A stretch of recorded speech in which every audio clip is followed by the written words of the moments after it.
Our guest today is Robin Douglas, a research scientist, an Aviles Johnson and NASCM4 Foundation pre-doctoral fellow, clinician, mental health advocate, and clinical psychology doctoral candidate at Texas A&M University.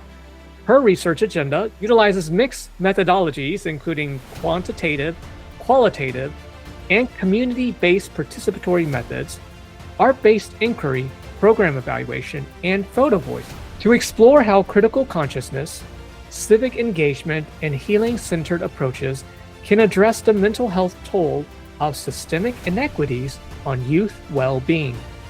Clinically, she is trained in culturally responsive, liberation-oriented, and trauma-informed approaches to support underserved children, adolescents, and families. Robin provides consultation to various organizations within and surrounding Houston and Galveston on how to empower underserved youth to engage in research, policymaking, and reform agendas via youth voice, healing-centered engagement, and youth-led activism. As a mental health specialist and research manager for local nonprofits, she has worked to pilot community-based and collaborative holistic healing programs to support the overall well-being of underserved community members, address mental health, neighborhood disadvantage, basic needs, and enrichment opportunities. As a Black American therapist, Robin will be discussing ways to integrate healing-centered psychological principles into community action initiatives, such as reducing mental health stigma, increase our efficacy as scholars and providers, and build a better future for youths and families of color. Robin, it is such an honor to be able to sit here and speak with you today. Thank you so much, Jack. It's such an honor to be here. I was so grateful when we connected to have the opportunity to be a part of this podcast. There are not a lot of spaces like the one that you have created for psychologists of color. It feels so affirming and safe to be able to just connect with you today and talk about these really important topics. Oh, most definitely. In fact, the reason I reached out to you was I actually saw your paper that got posted on LinkedIn, and I just want to share with our listeners the title, In a Racially Unjust World, What Good is Mindfulness? Wow. Recommendations for bridging the gap between culturally grounded mindfulness interventions and critical consciousness development programming to support youth of color exposed to ethnic racial stressors. For folks who have not read the paper, please check it out. It's an amazing read. Thank you so much. And I will say as well, I recognize that for a lot of our academic papers, they can be behind paywalls, unfortunately. And I am more than happy after this podcast to make sure that the paper is accessible for those who are interested in reading it. I have that as well as an infographic that's just a broad overview of the paper that I created, because we want to just increase dissemination of resources for underserved communities. It's a shame that sometimes those resources that really highlight those issues can be hidden behind academic paywalls. Yeah, it's very unfortunate. Well, what really struck me about this paper, in fact, I've read a lot of mindfulness articles, research papers, and there's a term that you used on here. I think in the first sentence, of the abstract, which is non-appropriative mindfulness. I don't think I've read that word together in a lot of the peer review papers. So that really struck me. Before we get into the paper, why don't you just share with me some background in terms of how did you even come to write this article? Yeah, absolutely. Prior to starting my PhD in clinical psychology, I got a master's in clinical mental health counseling.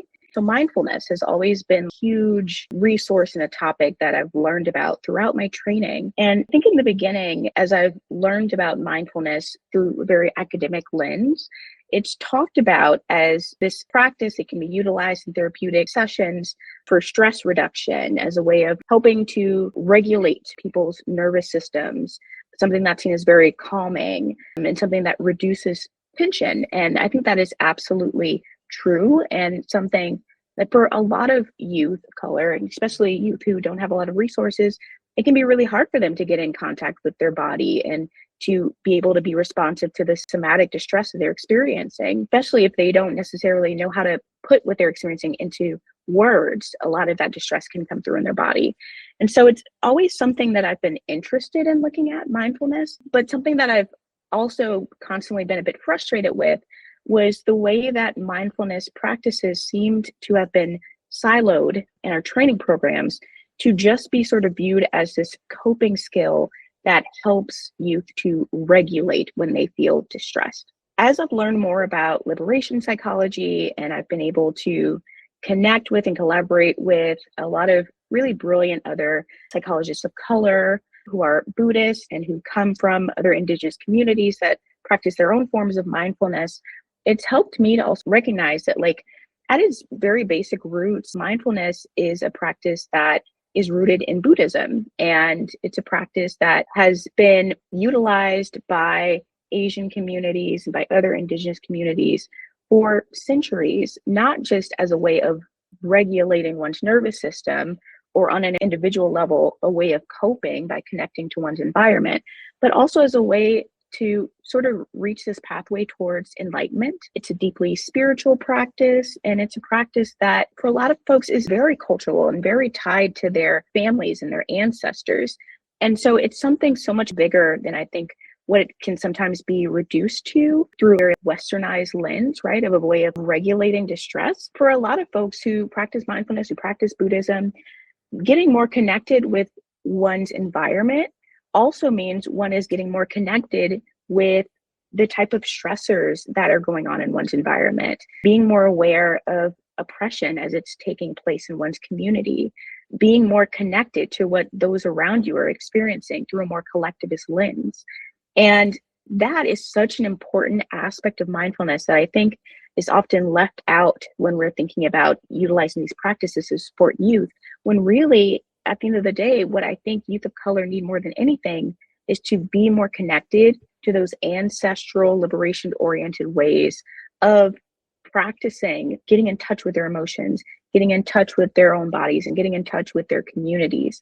And so through a lot of my research, looking into a lot of Buddhist and other spiritual practitioners, both ancestrally and those who are doing this work in a modern sense, it's really helped me to find the language to better understand why Westernized forms of mindfulness that are practiced in therapeutic sessions don't always feel like they're extensive enough to support what youth of color are going through and what they're currently navigating. It's not even extensive enough. I think the way you described in the paper, a sense of soulfulness, right? A sense of interconnectedness.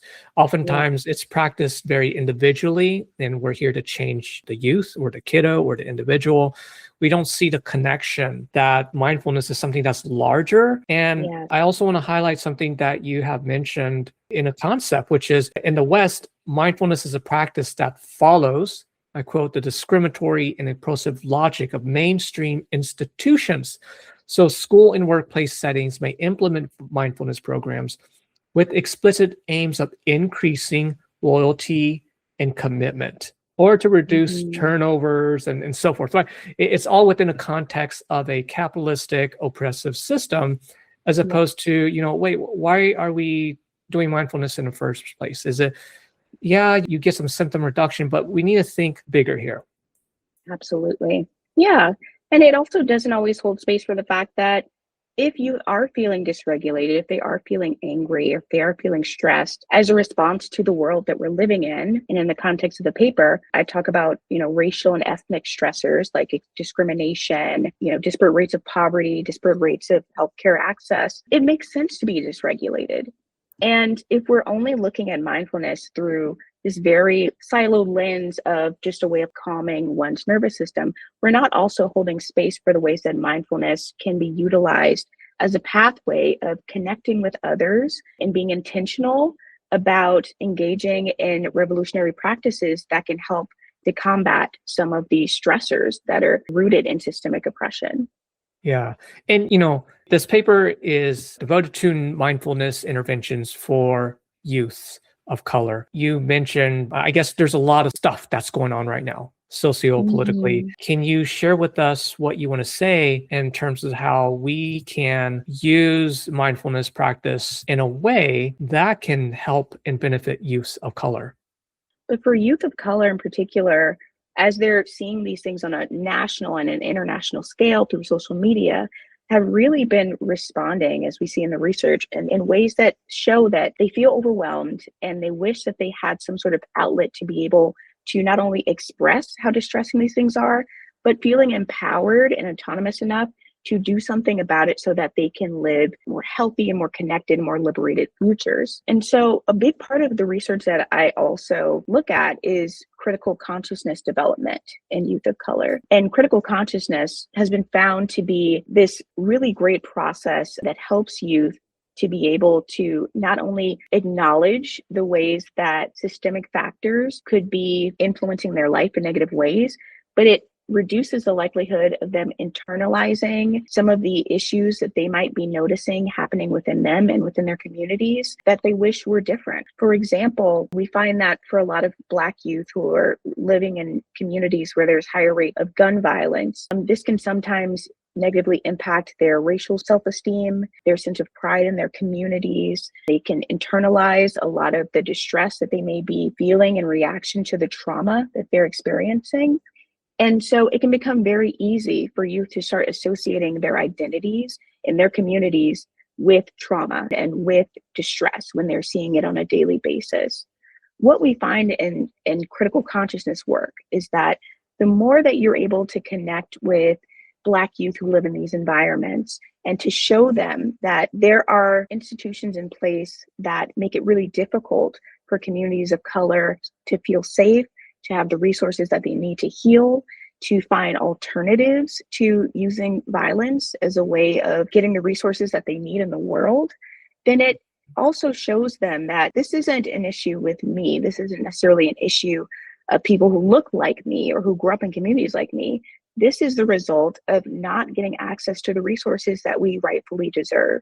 And then it helps to challenge them to think about, okay, what could someone like me do? Or what could my community do to find a way to connect about these issues and find other possible outlets to challenge systemic inequities so that we all can live healthier and safer lives? Yeah, and I love the practicality of this because it goes beyond just developing awareness.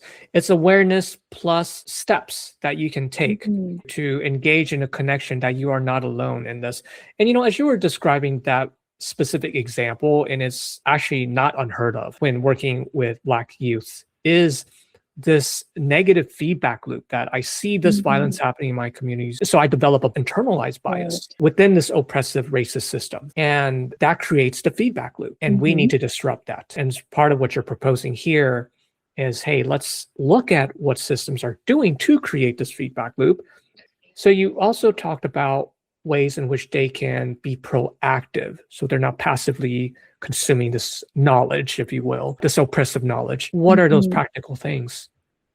Yeah, the practical things that youth could be doing as ways of responding to the injustices that they're seeing in their community can include being more involved in community programming that provides them with an outlet to acknowledge the issues that they're seeing in their community and engage in actions that are more focused on improving community conditions and fostering more support with others who are passionate about improving those conditions. So that can look like volunteering for a local food bank or for communities that don't have access to a lot of green spaces, helping youth to get involved with fostering a community garden. I've worked with youth to engage in art-based methods of activism. So like you mentioned, Photo Voice, where youth are given cameras and they meet with a photographer and they learn how to take pictures. And then they're challenged to go out in their community and take photos of things that they think other people in their community and change makers in their communities should be aware of, which could include, on some instances, like in the South Gulf Coast, we've had youth take pictures of pollution that they've seen in their communities, the noxious gas in the air that we know is more likely to be present in Black and Brown communities.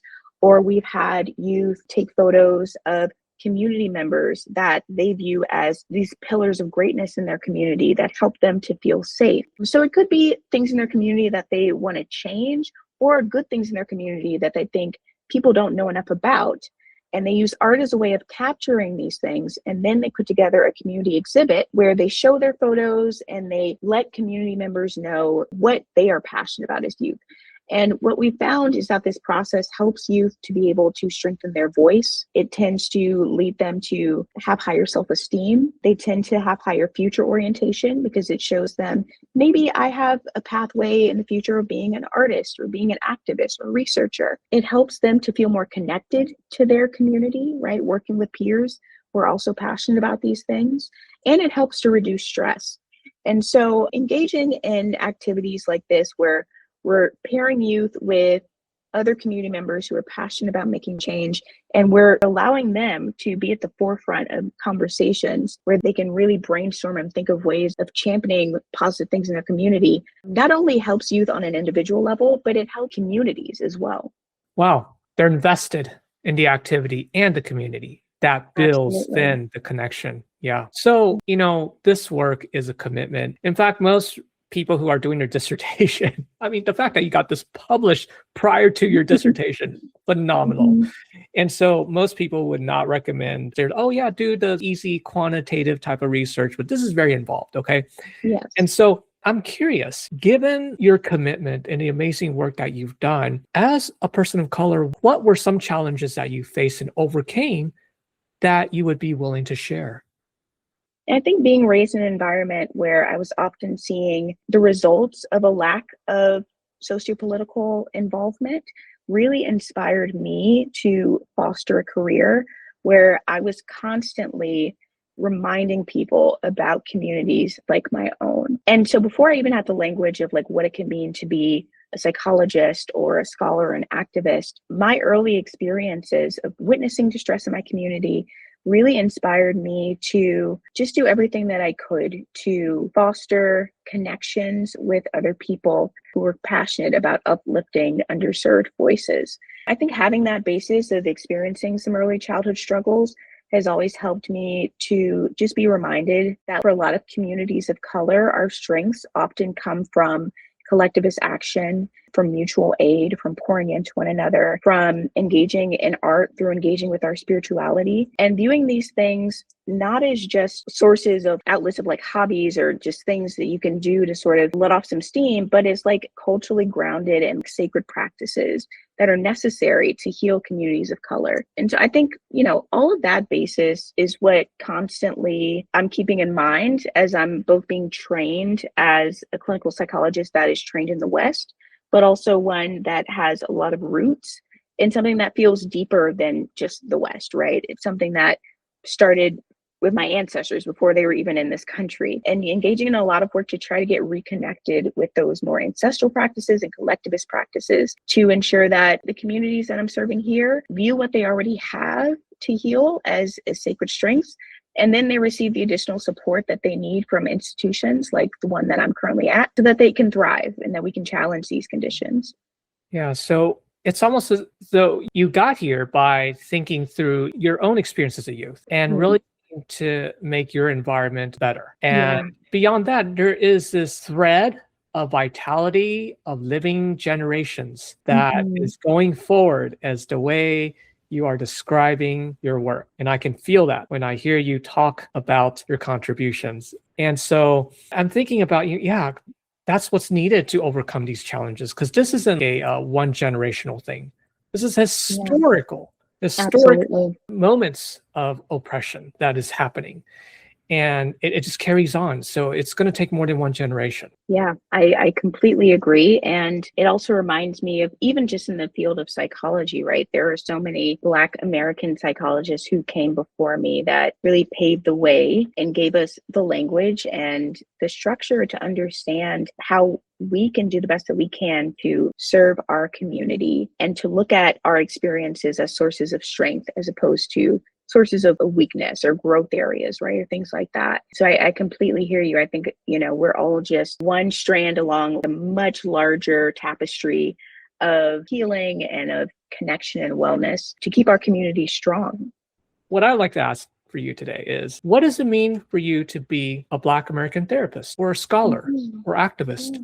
First thing that comes to mind for me is that it's a gift. It's something that I find so much joy in, viewing myself as not only a scholar or a therapist, but as a Black American scholar and therapist. For me, it means that I'm doing everything that I can to sustain the work that my ancestors have done within this country to provide care and connection and a sense of safety to people who have been through really devastating life circumstances. And it means that I have gifts that were handed down to me by my ancestors and by my elders as ways of healing and of celebrating the diverse and unique talents that Black Americans have provided, not only to each other, but to, I think, this country at large. So it means everything to me. And it's something that I think sometimes as a scholar of color, as a Black American psychologist, I can sort of find myself feeling a little bit of pressure within the position that I need to make sure that I am doing my community service, that I'm presenting the best that I can, because we don't get a lot of chances in these spaces. I think only about 4% of psychologists are Black. And sometimes I feel like this need to just ensure like I'm doing the best that I can, right, to represent my people well. And I think it's also important to recognize that I don't represent my entire culture or community. No other Black American does. And so it's also important to give myself the grace and the safety to be able to view myself as more than a Black therapist and more than a Black scholar, and to pour into my own healing and wellness and to address my own racial trauma so that when I do go in these spaces to provide care and healing and support to other folks, I'm doing so with the capacity to give what I can and the boundaries to recognize when I've provided all that I can. Wow. Robin, thank you so much again for such a wonderful conversation. Any final thoughts? Yeah, I think in general, something I wanted to just touch on was the concept of resiliency in communities of color. When I first started my doctoral program, resilience was always framed as something to be celebrated, right? Black Americans are resilient, or communities of color in the US, they're resilient. They've been through so much and they're still here, right? And in some ways, I think that very much is still true and something that we should celebrate. But now I think this far into my journey as a scholar, I'm now asking more questions about what is it that we are resilient against, and at what cost are we resilient against these things? And thinking about what is happening in this country right now for young people, I think they are constantly having to adapt to harmful conditions without those conditions changing. And resilience can become sort of a form of like quiet endurance for them rather than actual liberation and healing. So in reframing it that way, I think my current work emphasizes healing more as this collective and cultural pathway that is ever changing and not just individual form of coping where you just take on whatever you can. And so that includes integrating cultural practices in ways that don't depoliticize people's pain or place the burden of healing entirely on individuals. I reached a point where I think I just felt uncomfortable ethically asking youth or asking any of my patients to repeatedly in session talk about the violence and the injustice that they were experiencing without also creating space for them to reflect, to engage in meaning making, and to combat these conditions. And so that is what is really rooted in not only the paper that I wrote, but in my scholarship in general, is this desire to recognize that youth deserve to be aware of the injustices that are going on in the world, but they didn't create and they don't sustain the conditions that are perpetuating these injustices. And so we should also be providing them with tools to help them to be able to hold on to that awareness, but also feel supported and confident enough to be able to navigate whatever comes their way. Yeah.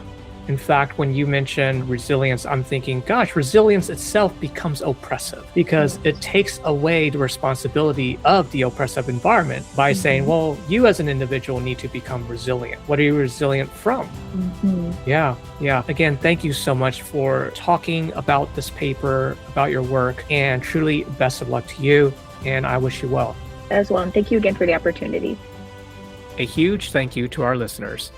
If you enjoyed this episode, please share and subscribe to People of Color in Psychology. You can also support us by registering for continuing education courses or making a one-time donation on the Multicultural Counseling Institute's website.